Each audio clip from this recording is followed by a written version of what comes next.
Welcome back to Comics, the podcast where me and my mom look through our comic book collection 2 issues at a time. Today we're starting with a DC comic. It's All-Star Squadron number 18. In this corner, the two-fisted tarantula versus the vengeful villain from Valhalla.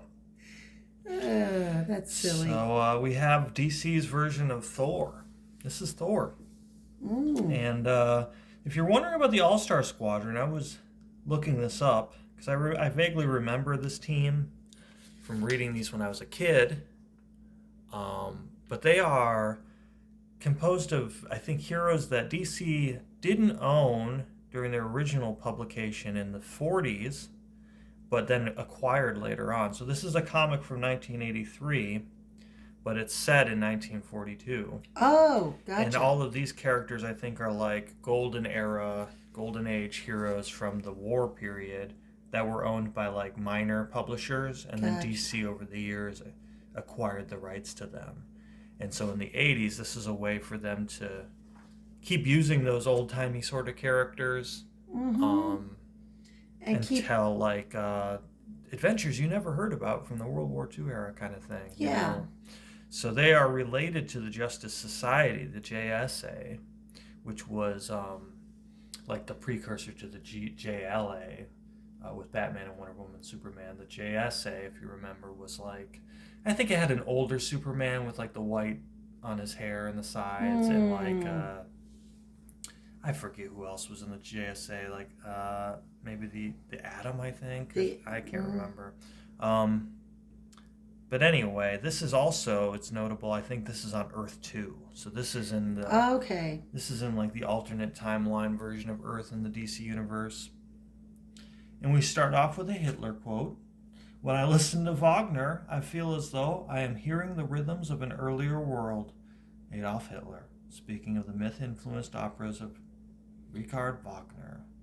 So I guess that's to dovetail with the, I think didn't Wagner did his operas based on the Norse mythology. Yeah, so maybe that's to dovetail with our appearance of Thor here. Instead of the Ride of the Valkyries, we get the... But then the tarantula jumping through the glass ceiling of Thor.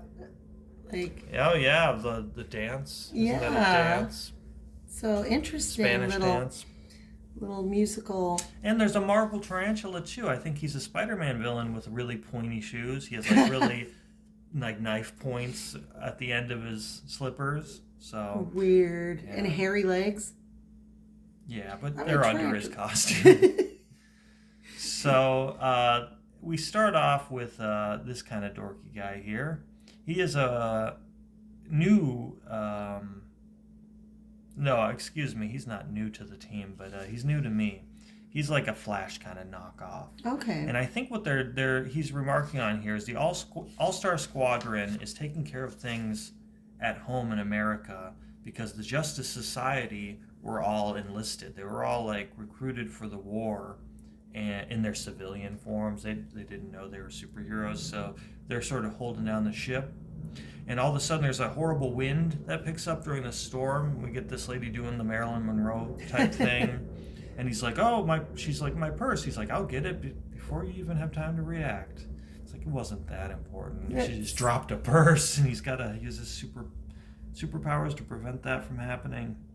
But he is actually going to the lair of the Justice Society / the All-Star Squadron. They've sort of taken up their lair in their absence because they convened a last-minute meeting. And so, let's see, this is Johnny Quick. That's right, I was blanking on his name. But this is Johnny Quick. You can tell by this weird winged U. Right, that's very Air Force-like. Yeah, maybe it's supposed to be like Johnny's Mercury the name, wings. Quick's the game. Yeah. And that black mask does not go with the rest of his costume very well. Yeah. But it's at least it hides most of his face, unlike Robin's stupid mask. You know, there's one thing about DC, and it's like that with Superman too, where they cut the costumes low like this, so you see that part Clavicle, of the guy. Yeah, it's I don't know, it's unsettling. I like a crew neck. Yeah, this isn't crew. It's not a V. It's like a deep crew. Yeah, It's well, like yeah, it is. he's It's like I like the crew neck, or the U neck. the It's like the U. U neck. It's That's not weird. working. That's weird. So, or if you're like my dad, you take a normal T-shirt and you cut your own V-neck into it. Do it yourself. And crop it a little bit too. Yeah, you got to crop it, and that's the way to look if you're my dad. So he is talking to this reporter, and I think it turns out Johnny Quick himself is like a reporter. So he's like, I got to throw this guy off the trail. He knows that we're going to be meeting there. He's trying to figure out who we are, and this reporter's asking like, what are you doing with the All-Star Squadron? We got a tip a while ago that the Sandman was lurking around, and now you show up? Level with me. Is it true that all the Justice Society boys turned out to be 4F and they're shipping them home? He's like, you got to be kidding. Those guys make Joe Lewis look like Buster Keaton. So, I don't know. There's some rumor that they got drummed out of the military, I guess. And he thinks he sees Sandman swinging on his line and getting pushed away by the wind. He's going to lose his grip. And so Johnny Quick makes a little tornado levitation trick. The old, the thing Flash does, I guess. He's just doing what the Flash does. Flash in moves. a worse costume. And Kid Flash. And Kid Flash, and Adult Flash, Grandpa Flash. Reverse Flash. Yep. Forward Flash. Side-to-side Flash. So, radio listeners, he's like narrating what's going on. Johnny Quick just created a virtual tornado here in Midtown Manhattan to save his fellow mystery man from falling to a horrible death. That's one way to enjoy being caught in the draft. Updraft, that is. Wow. It's kind of cool, though. I like the old-fashioned stories. They capture the. It's kind of like that Fantastic Four. They're using all those Soviet-era phrases. They're trying to capture the lingo of the time, I guess. Yeah. Hold it, now the Sandman is firing a second lifeline. That's got to be embarrassing for He's like, everybody sees him fall the first time, and he's got to swing into the second story window instead of the ninth. Aww. So, doesn't look great for Sandman. Meanwhile, who's watching, who's lurking? Oh, sort of Viking-looking sort of silhouette of a fellow. Seeing as we've seen the Flash so many times by the same actor, it's kind of hard to look at this older guy and think to think Thor. You know what I mean? It's he's a ginger Thor too. He's he's more Norse looking. He's got the braids and everything. And this is his hammer. I mean, it's kind of a mace. It's got the circular. They call it his hammer, though. And he's got his winged helmet. It's like a basketball on a stick. Yeah, he's got a basketball on a stick. So we'll figure out more about him later. So he says, that was a close call, huh, Johnny? Thanks for letting me have the scoop, such as it was. Don't mention it, fella. Especially since being a reporter myself, I can't help wishing my partner Tubby Watts had been on news with our movie news camera. Even the king of speed can't always move fast enough to make news and report it, too. So he's kind of trying to get this guy to take off so he can get down to business. And what he does is says, well, there's nothing worth talking about now that that little stunt is over. And he makes to run away, but he double backs in super fast motion, runs up the side of the building to finally get to where everyone is met. And he notices, hey, you're dressed like the Sandman that I know, but this isn't the Sandman I thought I saw falling. This is somebody else in a very similar costume. A guy dressed in the Sandman's costume. I like this robot character because it looks like he has like a backwards baseball cap on, or yes, like a little robotic mullet. And so this is when we're introduced to the Tarantula, who wears a very similar suit to the Sandman. And we're not talking about the gas mask Sandman. That was his classic look. And he even says, the name I've elected to go by is Tarantula. The one radio announcer first called me Spider-Man. Never did figure out why. They're really flirting with the intellectual property rights here. Mm-hmm. Tarantula, huh? I've heard of you, but I didn't know what you looked like. Tarantula first appeared in Star Spangled Comics #1 in 1941, and yes, a radio announcer did actually call him Spider-Man. Would we lie to you? I'm wondering if we go back, if we ever found that issue, if that's true. Because, like I said, I think these were characters that were known under different companies' names before being absorbed by DC. So this is our usual JSA crew, and they've all been deployed to World War II. So we've got Hawkman, Wonder Woman, Flash. Johnny Quest, Is that the Dr. Atom, maybe, Fate? or Doctor. I think Dr. Fate is that guy, right? Finhead, Purple Purple Wonder, No Nose. No Nose. So anyway, the baffling news that we get from Liberty Bell here, I think that's her Okay, name. Liberty Bell. I remember. Okay. The most astonishing and baffling challenge we faced. Yeah, in the past few days, Wonder Woman and every single one of the regular 7 JSA members who've enlisted in the armed services have disappeared. That's impossible. Even if they did all vanish, they'd enlisted in their civilian identities. How did anybody find out they're gone? Hawkgirl learned Hawkman was listed as AWOL and did some checking up on the others. That's how we know they're not just working on a case. She's gone out west to check on things there, and we're waiting for a phone call from the president about what the FBI may have learned. That's when we all swing into action. What do you mean we, Spider Breath? All I see is a guy in an outfit that makes me wonder if he doesn't know more about the Sandman than he lets on. And so this is chapter 2 of this issue, where we get the backstory of the tarantula and why he appears to be in the Sandman's color scheme and general design. I don't like the fact that if you saw him without knowing his name, would you guess at all that that was tarantula, or that he had any kind of spider? Theme? No, I would say, oh, it's Yellow Man. Yeah, I mean, It's the P Avenger. And he's got a gun. Yeah, you know how tarantulas walk around with pistols. If they weren't scary enough, they'll shoot you with a little gun. I like these old-timey guns, though, that look like a weird, like, little cigarette case or something. Yeah, They're very rectangular. Yeah, they're. I like the old. Especially look of the contrasting that Sandman. old little pistol with the giant bazookas in the 90s. Fantastic Four we recently read. So this is his backstory. It's no coincidence that my costume and the Sandman's are so nearly identical, though when I started out, he was still sporting just gas mask, cape, and a couple of special weapons. My so-called crime-busting career began this past summer, when America was still officially neutral in this war, and the Nazis had just shown how much their peace treaty with the USSR meant to them. Not exactly the happiest times for anybody this side of Der Führer himself. So he is friends with Dion Belmont. This is Dion Belmont, who is the love interest in Sandman stories. Okay. And she had designed Sandman this new yellow suited purple cape and underwear costume. She says, "Too bad the Sandman, the man you asked me here to talk about, doesn't feel like wearing the costume I created for him.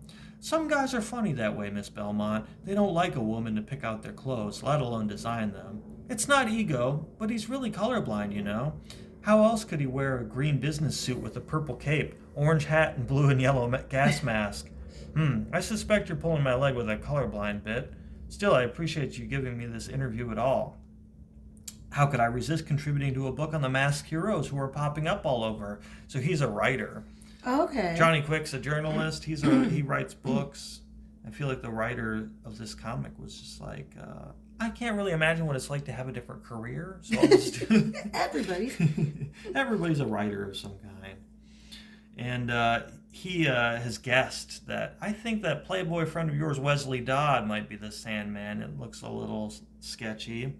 Too bad I wasn't able to reach Dodd for an appointment. I'm afraid Wes travels a lot. One of the curses of being born wealthy, I suppose.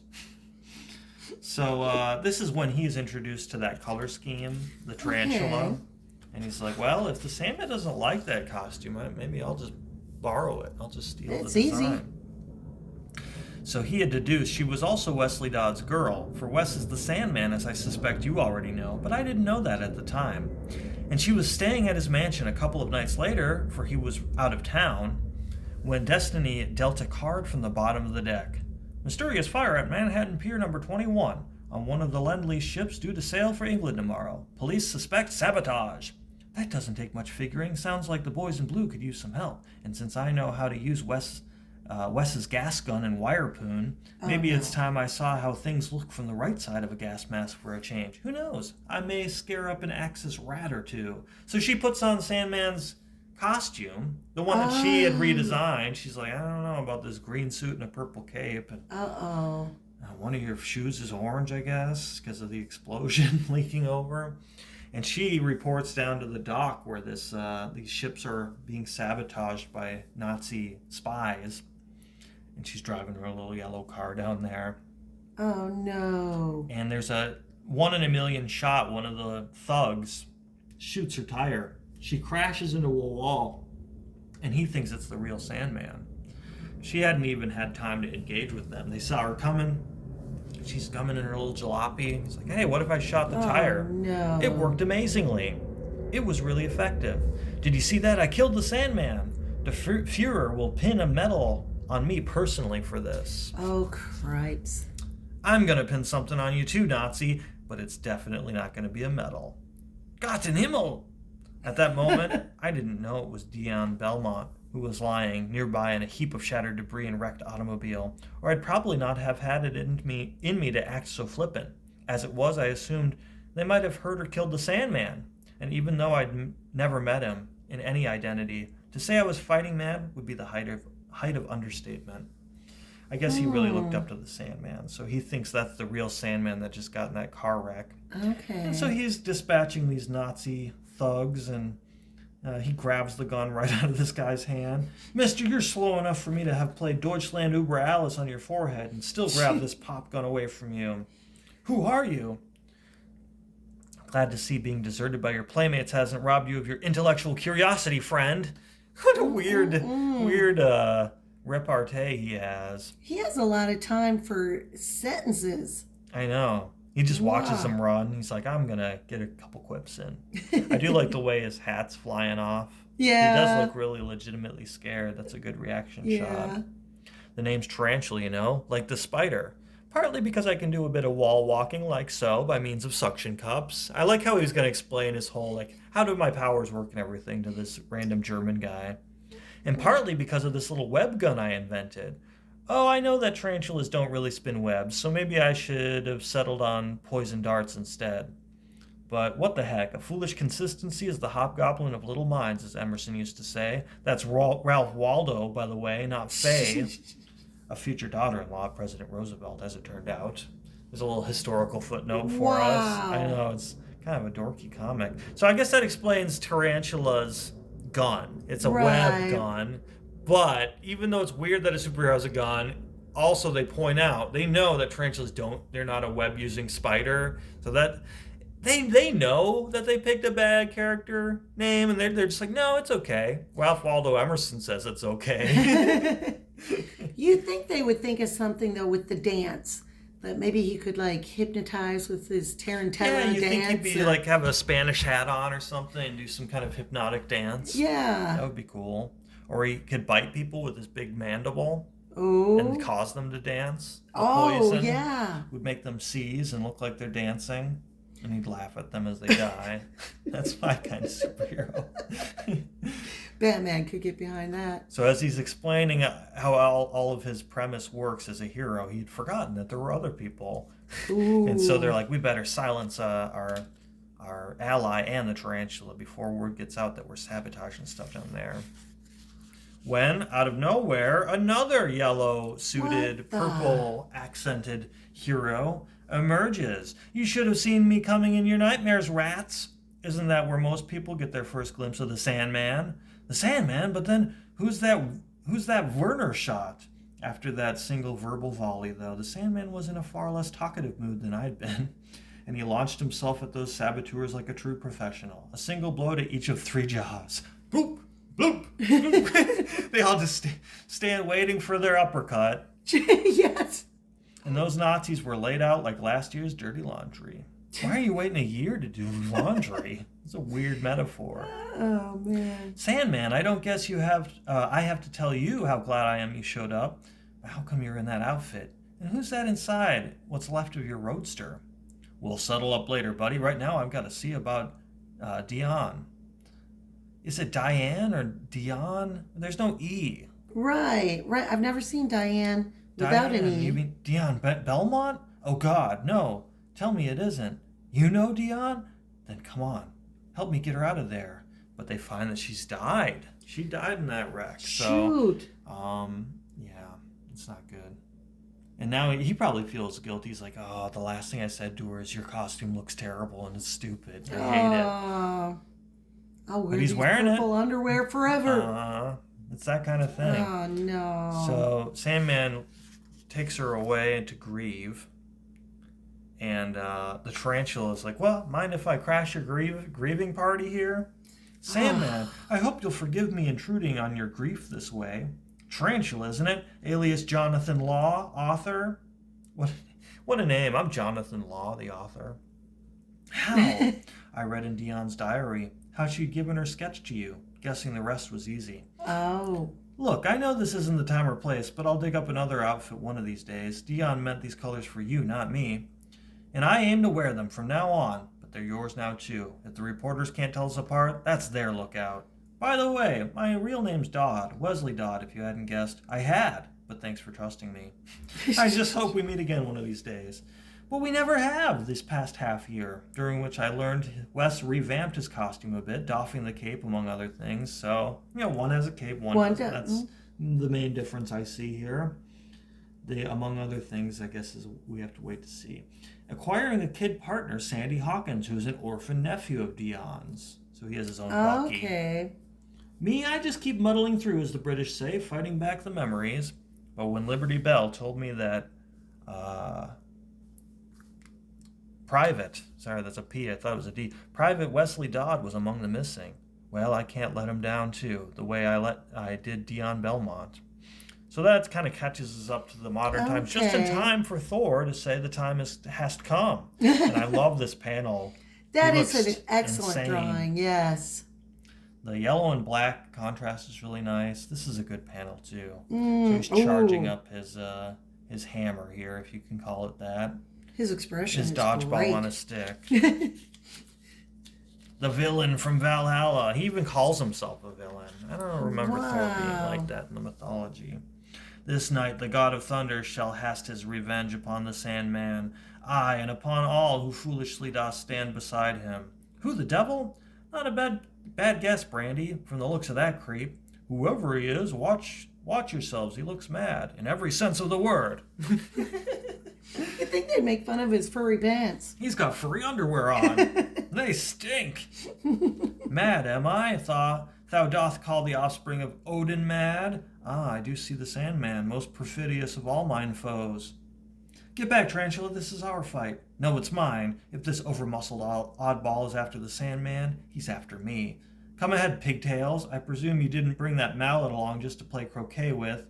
Aye, most surely not. He knows what croquet is. So I get that reference, and now I will kill you. That's a great facial expression, they did too. a great job drawing. I think I didn't even mention the creative team. So this is a Roy Thomas written comic, illustrated by two people, Adrian Gonzalez and Rick Hoberg. So we got two authors in this show. I'm wondering how they distributed the work. I didn't notice a point where the art dramatically changed. So I don't know if it's a panel-to-panel collaboration or if one of them did the flashback of the tarantula. I don't know. It's nice consistency. Yeah, the close-ups are the best. The best parts of it, of the art, I think. So he throws the ball on a stick at him, this hammer, if you can call it that. And Tarantula is nitpicking his grammar. Are you kidding? I don't know what boulderized version of Shakespeare or the King James Bible you got that bad Elizabethan English from. But anyway, as I was saying, thou is the subjective form, not the objective. And hey, that was close. Gee. Yeah, he's sassy about grammar. Sassy spider character. Well, he's a writer, I guess. Oh, true. It's like, are you going to really endanger your secret identity by saying really specific comments about that? Yeah, very Your true. prose style leaves a lot to be desired. Not that I would know. Cite your sources, man. Yeah. So, as you might guess, the Thor is too much for all these people. This isn't the JSA. This is the second stringers. He's clonking their heads together. Oh no. Like Three Stooges style, I guess. Oh no. And he's misogynistic. Now a lowly female dost hurl fire against mine lightnings. Truly, 'tis insult beyond all measure. Oh, what a jerk. Liberty Bell says, swell, nobody left standing now but Tarantula and me, and whatever adrenal energy I can summon up sure won't be a match for that weird round-headed hammer of Thor's. I weary of this battle with puny weaklings I do not know. Well, who is he now, Hulk? Puny weaklings? Come on. 'Tis the Sandman I seek, he who once did imprison the true heir of Odin. Where be he? Maybe if we told him you're not the Sandman? Does he look like he's in a trustful mood? Ah, here thee be, and here thee will die. At least you're up to Quaker speech now, though I don't know what that's got to do with Norse mythology, and you're sure not a non-violent type. Tarantula, maybe we can ground his hammer somehow. So he's still nitpicking his speech. Everything about him. This panel looks really contemporary to me. It looks like it could have been from a 90s comic. Oh, yeah, look at the abs on his... his pecs have abs. His rib cage has abs. His inner elbow has abs. So Spider-Man is, he has the webs that are really hard for even some of his strong foes to break. The Tarantula has this little gun that shoots a net that is immediately destroyed by Thor.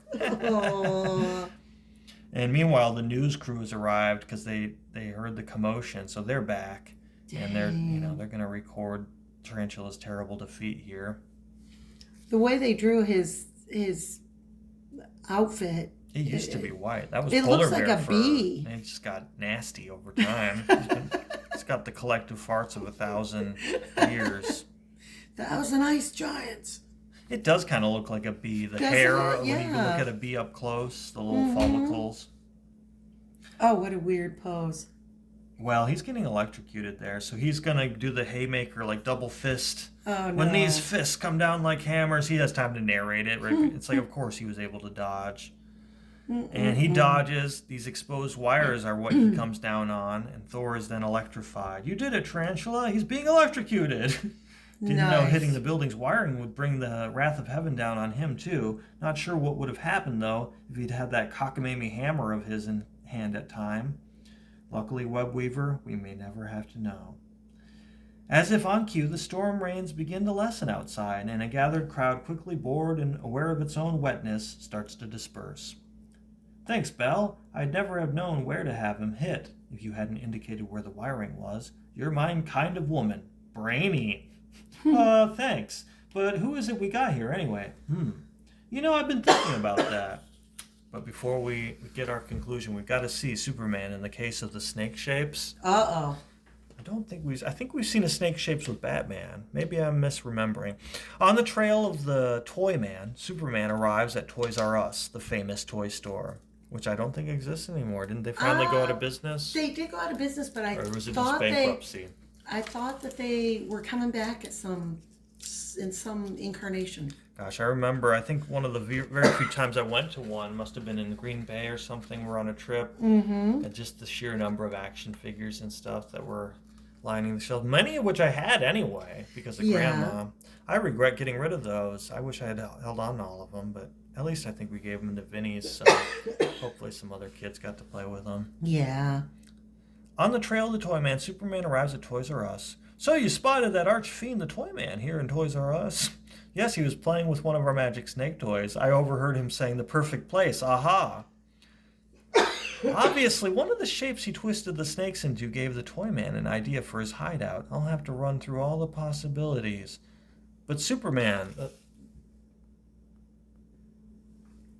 the magic snake can be twisted into over 23 trillion different shapes.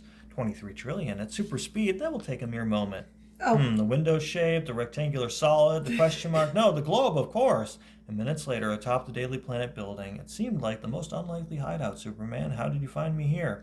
I could say a little friendly snake told me, but let's just hope you learned, Toy Man, not to toy with Superman. Did we ever have this toy? I don't think so. I don't think I've ever seen one in real life. It's hard to believe 23 trillion. They came up with 4 or 5. That's the most ridiculous looking toy. The Magic Snake puzzle? Yeah. Yeah, it's kind of dorky. I mean, what year did this come out, this comic book? I think we said 83. Because the Rubik's Cube has already been out by this point. Yep, 83. Maybe I it don't was know. just a imitator trying to, because it does seem kind of Rubik's Cube-esque. It's a little sciencey, I guess.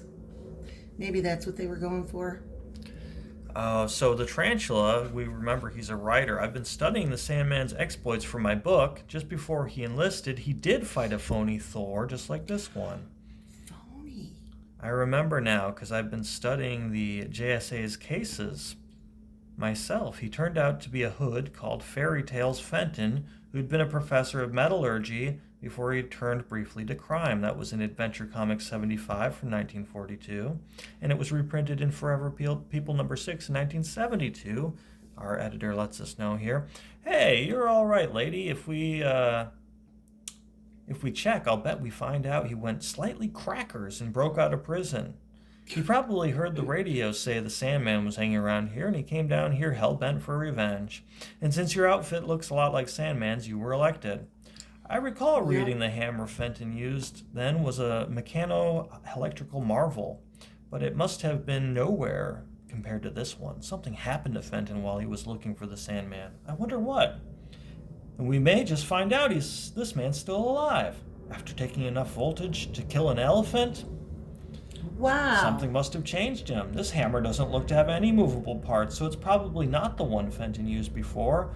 Wouldn't it be funny if this really is the hammer of the Norse thunder god? Hilarious. Just find out if it can undo all the damage it caused, will ya? So they're leaving us on a little bit of a cliffhanger with the Thor plot. It says not for a few issues will we find out the deal with him. And what are the books that you said, the Forever People? Yeah, that was when it was reprinted, I think, that old story they were referring to. Okay, so was that a comics magazine? Or? It must have been a comic, Okay. yeah. Interesting. So, meanwhile, they go outside. It's me, Bailey, from WKNY. You can believe this or not, but I just got a call for you guys from somebody who claims he's the president. Says he's been trying to reach you, but your lines were down. Lines, huh? But he doesn't know half of it.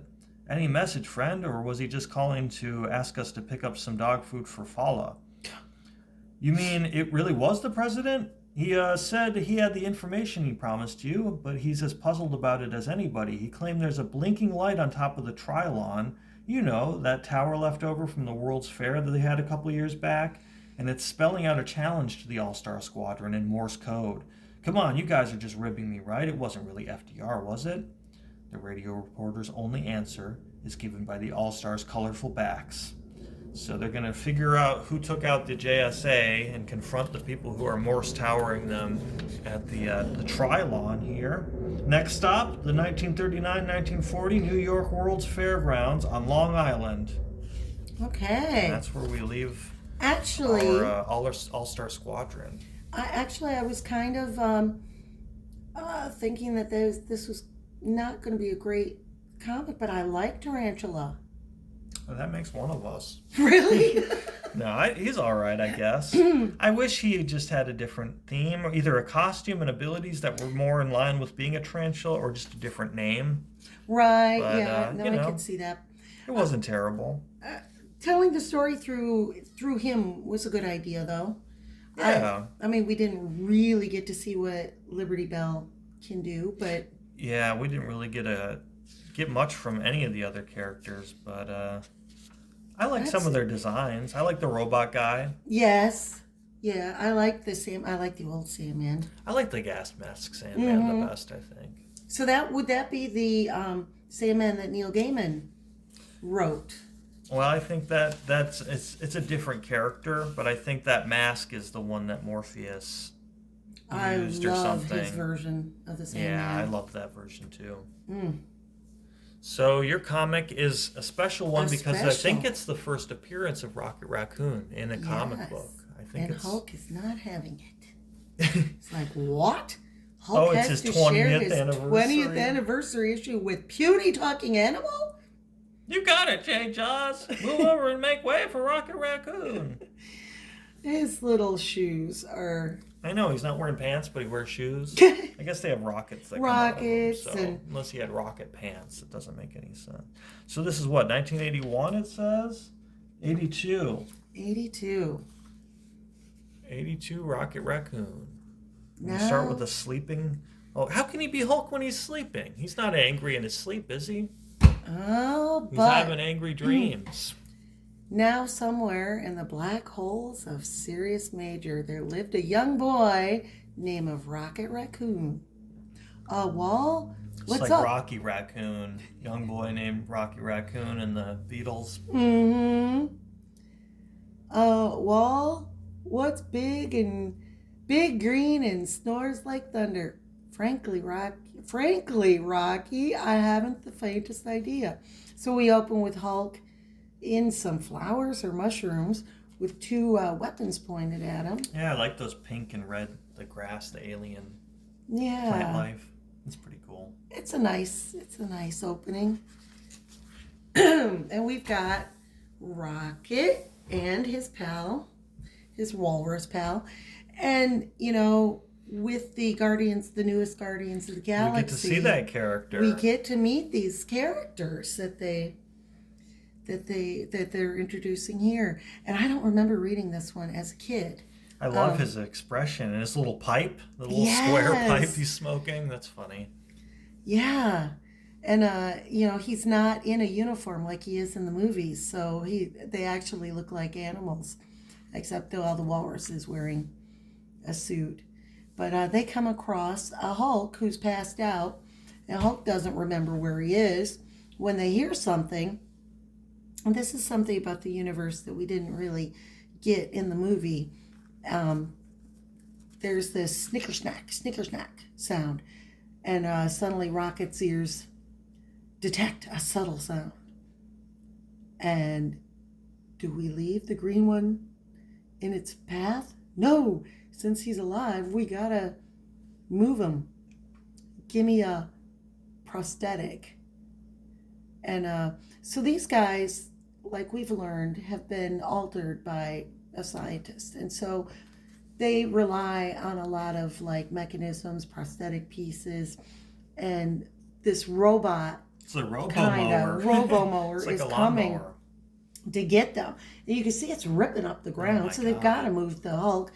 His little underwear, this little suit He is might not even be able to hurt them. a lot. His little metal suit. And egad, Rocket, you're right. That's why I'm the captain of this crew and you're the first mate. So they kind of banter back and forth together. And they jump into action to try to shoot this thing.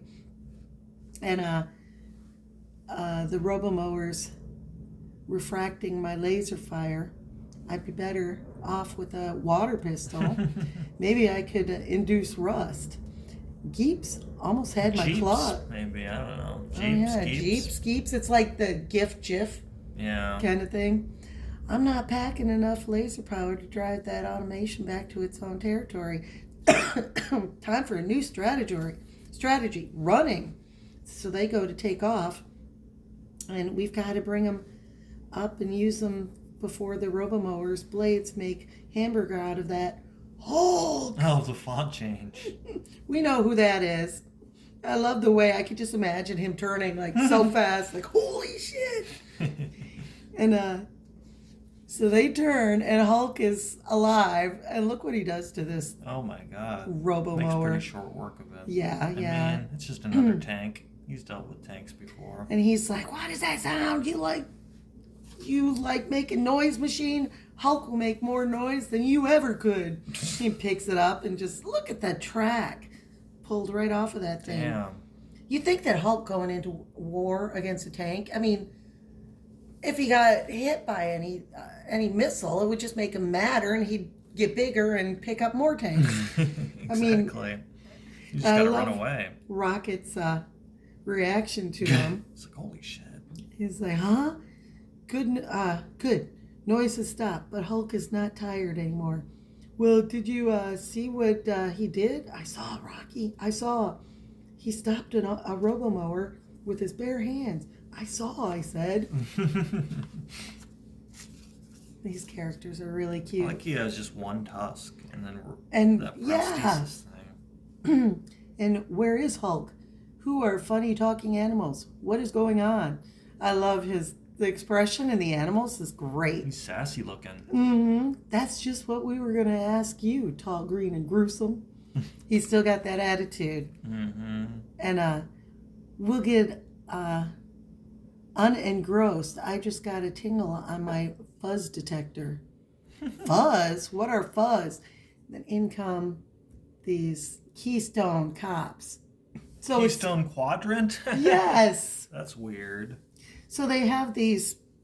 Yeah, it's weird. This universe is like comical, like It's giving me kind deadly. of a Doctor Who kind of vibe. Yes, it's deadly and it's comical. It's like inept and yet scientifically advanced. Oh, I see. Those are police? Well, loosely speaking, their purpose is to preserve law and disorder. Which they do to imperfection. That's funny. So they go on the ship. They go to escape. And the cops are just bumbling about. Everybody, every single one of them, just waving their batons and screaming. And, Hulk, you must be hungry and confused. So allow me to feed you before I welcome you aboard the trusty Rack and Ruin. Thanks, ship. Just meats just start pouring out. Full ham. Hulk's into it, though. Oh, He's yeah. got a handful of cherries and bananas for dessert. It's a weird combination, Hulk. Turkey leg and some cherries. So they talk about the universe and the Keystone Quadrant and how there's a wall built around it.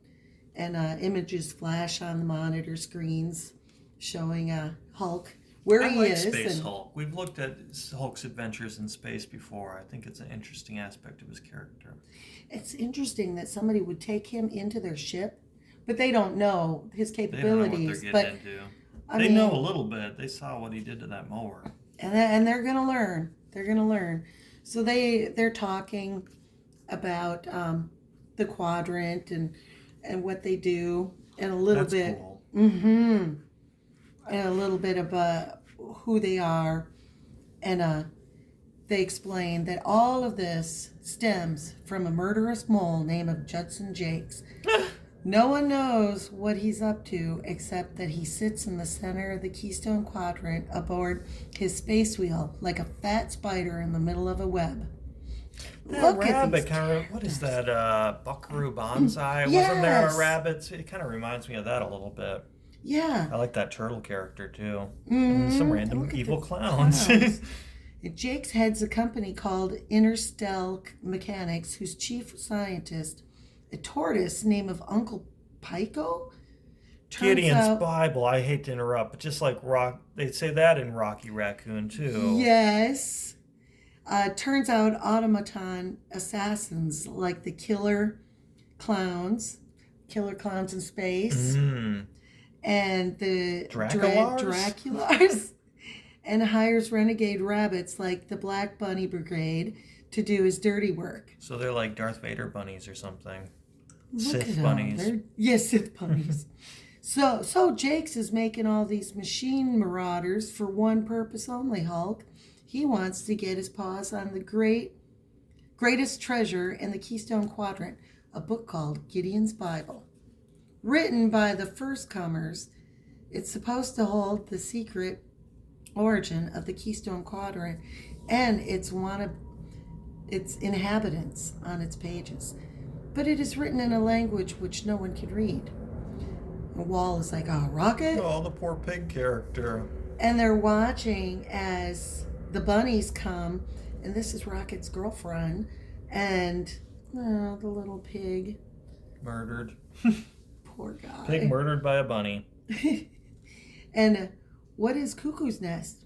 That's where Gideon's Bible is, Capt Hulk. We've never thought Judson Jakes could dare attack our stronghold. So they explain to him, he goes, Hulk, we'll help you. Hulk, will you help us? Hulk had to leave his friends back on Earth. Rick and Betty will worry about Hulk. Hulk should get home, but Hulk's head feels so strange. Hulk doesn't know what to do. Hulk's in a quandary. I think a Rocket Raccoon Hulk movie could work pretty well if they did one of those. That'd be fun.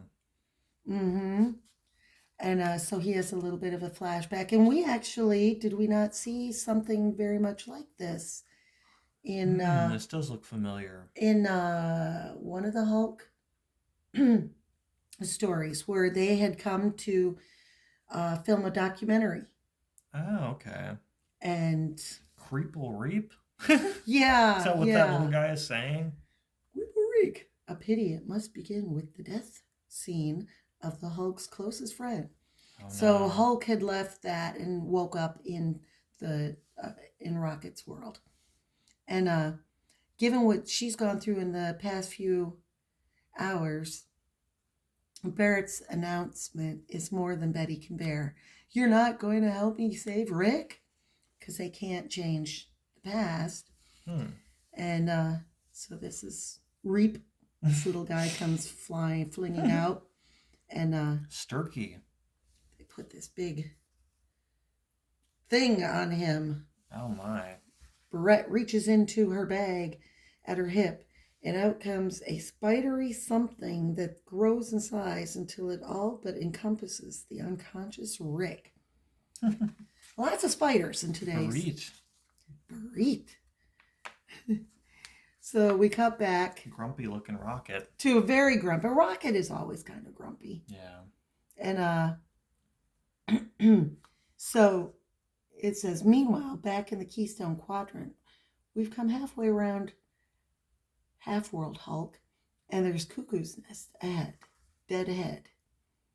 And what has happened here? The worst, Hulk. It's Black Bunny Brigade. Rocky Stinker seems to probably speak. He's a skunk. Oh, poor Stinker's dead too.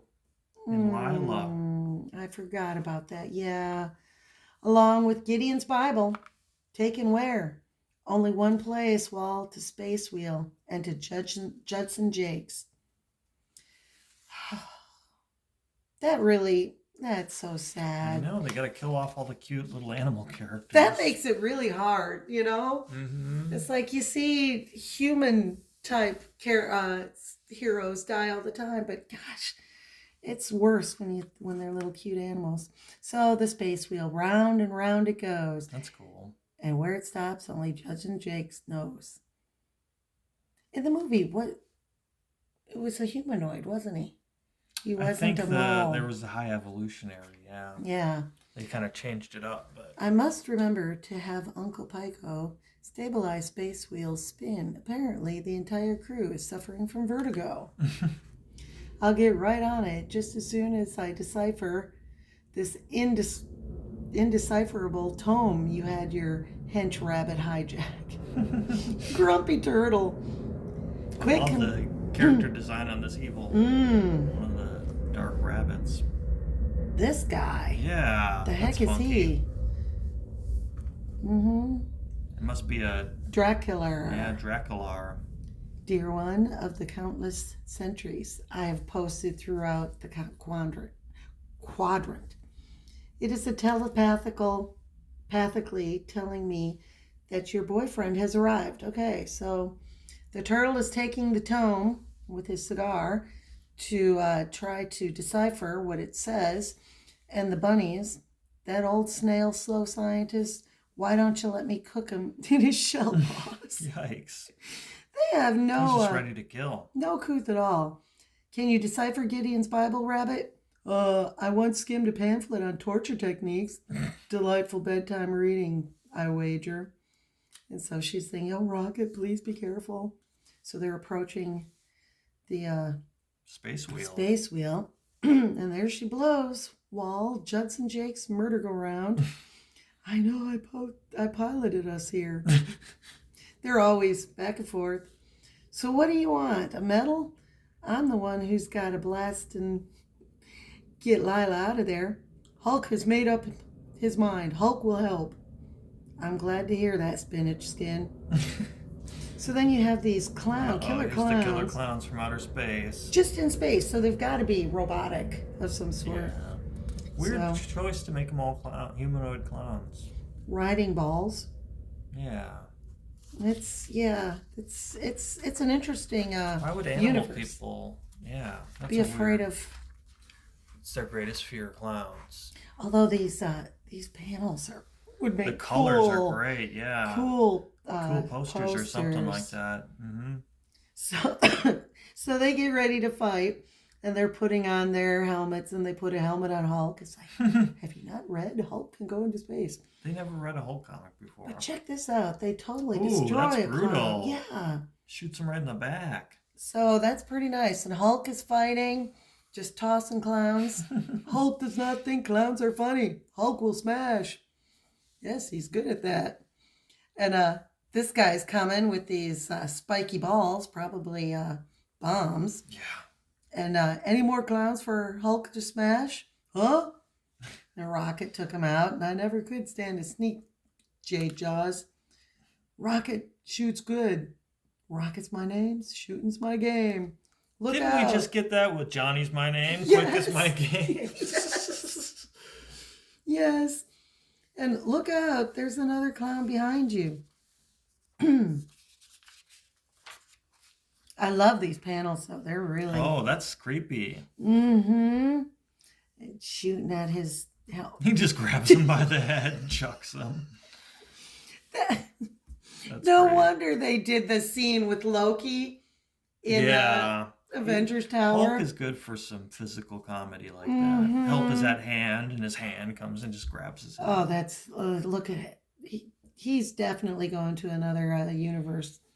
To tell you the truth, green skin, rational thought gave way to panic as those lasers started to sizzle my helmet. This is one raccoon who likes breathing. Clowns are all gone now. What do Hulk and Rocket do? The job we came, spinach skin. So here's why. Why would you let Hulk in your ship? Because he could do that at any moment. He can make a door out of anything, yeah. So he bashes in the wheel and keeps walking as the bunnies come on them. Blackjack O'Hare. How can you tell? They all look alike. Yeah, well, that's Blackjack O'Hare. But they are nasty. And he's leader of the Black Bunny Brigade. Right, you can take off your fishbowl rocket. Pico's servo droids have already repaired the hole your friend punched in the space wheel. Now surrender, or there'll be otter brains all over the bulkhead. For animals, it's a very violent that's gruesome. issue. Otter brains. You don't leave me much choice, Rabbit. Much choice, Raccoon. I don't leave you any choice. I'm not fool enough to take chance with the fastest gun in the Keystone Quadrant. Oh, he's like a quick draw. Okay, too. so that's that's kind of how they treat him now, though. Too. He likes his guns. That's cool. Yeah. No, Rabbit will not shoot anybody. Look, Hulk, don't. He'll kill Lila. There's no way we can reach him from here. Hulk does not have to reach Rabbit to stop him. Whoa. Hulk smash. Hulk smash. And he did. See? Yoinks. Oh, Lila, her tail. Aw. Keep in mind, Blackjack, nobody knows you when you're down and out. Oh, Rocky, I do wish you would take off that silly helmet so I could kiss you. And he punches him. It says Spock. It's kind of close enough for a space-themed adventure. Nice. Not quite the same spelling, but... And later, Lila, we still have to retrieve Gideon's Bible and get back to the rack and ruin. Follow us, Hulk. The Hulk starts to follow, but halfway down the corridor, a familiar green glow catches his emerald eye. Come in, my friend. I've been waiting for you. And so the tortoise gets him off balance, emotionally. Uncle Pico is his name. Uncle Pico. Showing him the earth, kind of like, oh, don't you miss where you're, because that's the one thing that you can do to Hulk. If you can confuse him, you can stop him for a period of time. And until the confusion makes him angry. This guy's just gross. Yeah, he's funky looking. He is just What a weird character design. He's and like flat. but his face, he looks like, is it a Muppet? What It's is like a it that weird he, octopus or something. yeah, yeah, I it's don't know what strange. they're going for there. And he's got weird claw-like things. Yeah, And his body seems to be flat, but not his head. It's so funky. it's It's a like Mr. weird. Fantastic when he stretches out, kind of. Plastic Man does this, I think, more I wish than he Reed, wouldn't. but so as our green skinned Goliath struggles to understand the puzzling Pyko, Rocket, Raccoon, and Lila find the lair of Judson Jakes. Beyond a doubt, a most gracious welcome, friend Rocket, to my humble abode. Cut the comedy, mole, and hand over the book. Book? Which book? I haven't so many. So he's trying to be clever. And he's a nasty little piece of work, too. I know, he's mean looking. And so little time to read, which is interesting because moles aren't known for their good eyesight. Yeah, So for them, that's why he has to have Pyko read it for him. grumpy Give me the good- crib notes. and so these interruptions, Dracula bid my uninvited guest depart, that I might continue my meditations. So that then he comes down. Rocky, look out! It's a Dracula. The characters are so different that they're not welcoming to speak. You know, they're interesting. It's a weird word. A new beast created in an old Uncle Pyko's lab must have been a harmless little bat once. Okay. Curse Uncle Pyko, and curse you, Mole, for making me shoot down something that was once one of our own kind. Oh, look at how upset he is about that. Your kind? You mean Raccoon?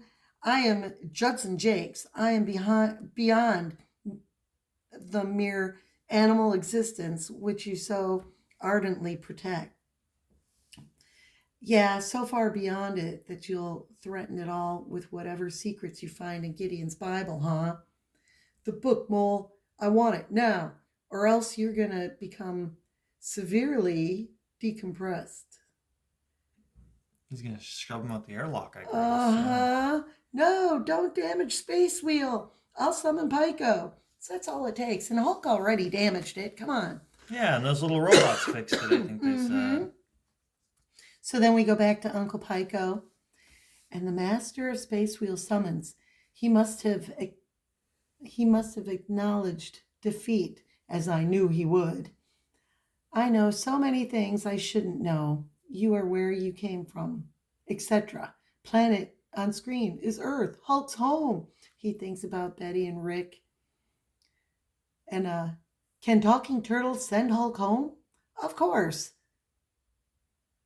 The Galatian wall surrounding the Keystone Quadrant prevents its inhabitants from ever leaving this madhouse universe, but no barrier is insuperable to one who has fathomed the secrets of the first comers, to one who comprehends the mysteries of Gideon's Bible. Hulk thought that no one could read mystery book. No, just you, Hulk. No one but me, Hulk. And even I discovered how, quite by accident, from deeply submerged memories, which I dredged forth one day when I was probing the addled brain of a Keystone cop. Poor creature, he didn't survive the probe. It seems that those Looney Tune cops are directly descended from the first comers. As are you, Hulk. That's how I deduced where you came from and how to send you back. So he puts Hulk in his little teleporter or whatever. Yeah. Hits the switch and sends Hulk off. Oh, dang. In a blast of Mountain Dew.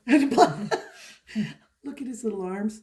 His little head.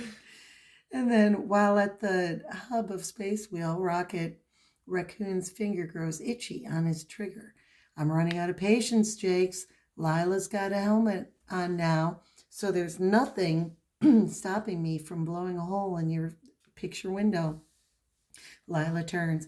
Please, Rocket. That's the best view on Space Wheel. Rocky, it's the turtle. Pyko? The book, Uncle. Give him the book. Gideon's Bible? Why, certainly.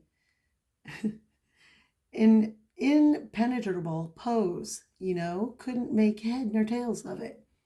I'm afraid it will never be a bestseller. He's such an interesting creature. I know, his little Really. legs. Uh-huh. And his Uh-huh. shell is so puffy looking. I think it's like a spacesuit on him. But yeah, interesting. Maybe not, but at least it'll be safe where it belongs, back in the shrine at Cuckoo's Nest. An appropriate name, if I do say so myself. Yeah, the writing is interesting. It's just as goofy as the story, as the universe. Mm-hmm. Why? Nobody knows what Cuckoo's Nest means. Of course not. I'd forgotten. Oh, look, there goes your friend. My friend? That's where we see the Hulk. He's gone out of the Keystone Quadrant. But how?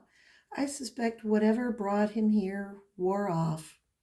So this guy is keeping a lot of secrets. Yeah, it's like he's playing both sides a little bit. And I don't think we own another Rocket Raccoon I'm comic not book. sure that I've seen them. Yeah, I haven't Yeah. noticed. So these guys take the Bible, or take Gideon's Bible, and turn the page. They're off. There's Blurry Hulk. And there's Blurry Hulk with his blurry abs. And then, when Rocket and Lila have disembarked from Space Wheel, blast, we finally had Gideon's Bible in our hands. It wouldn't have done you any good. Not even my computers could read it. It was all Greek to them. Greek? What's Greek? A synonym for incomprehensible, if you ask me. I don't think Gideon's Bible makes any sense at all. But what about that green creature, and who aided the raccoon? The Hulk? I imagine he's on his way home. On the bridge of the Raccoon Ruin. Sorry, Rocket, I detect no gamma trace of the Hulk anywhere. I wish I knew what happened to him. We owe Spinach Skin a lot. Well, maybe our paths will cross again someday. It seems like Spinach Skin is something he would call them in the MCU movies Yes. now. That's Yeah. funny. I wonder when they first came up with this character if they could imagine The movie? years and years later the movie that he would appear in, voiced by Bradley Cooper, a very famous actor. Who What, I like think 40 he does. years later? Yeah, this is 82 we said. So Bradley Cooper does Gosh. a great job, I think. It's funny how the seeds of a whole Although, series of movies could be so just by this the writer is probably just listening to that Rocky Raccoon song, and one thing led to another. The killer clowns from outer space. Yeah. I have to admit, though, the movie, his outfits are much better. I mean, these. Yeah. I kind of like his little blue bandana thing. His bandana is cute, but the metal underwear. They definitely improved on his character design. That's for sure. Yeah, yeah. But overall, I really enjoyed this one. I really liked the little alien world they came up with. It's very For silly. as goofy as it's pretty fun. Yeah, it was a good read. It was. It's cool to see Hulk in this environment, like that one issue where he punched the big black hole with teeth. Oh yes. And now he's in a little galaxy of humanoid animals. And he fits in anywhere as long as something needs to get punched, I guess. Yeah, Hulk smash. That's all that needs to happen. He's a versatile character for that reason. It's kind of like how the Thing would pop up in Marvel 2-in-1 and be teamed up with people. It's like, well, he'll be the big bruiser. True. And then you just add spice to that, whatever kind of contrast, or sometimes there would be another bruiser character to team him up with. Mm-hmm. But Hulk is kind of in his own series. He might be fighting the United States military. He might be fighting all the other heroes on Earth. He might be fighting talking tortoise in space. Talking tortoise in or space. a black hole. Or that huge, that black hole, that galaxy eater. Yeah. Well, if you made it this far, thanks for watching, and I'd appreciate it if you gave us a like and subscribe. And thank you.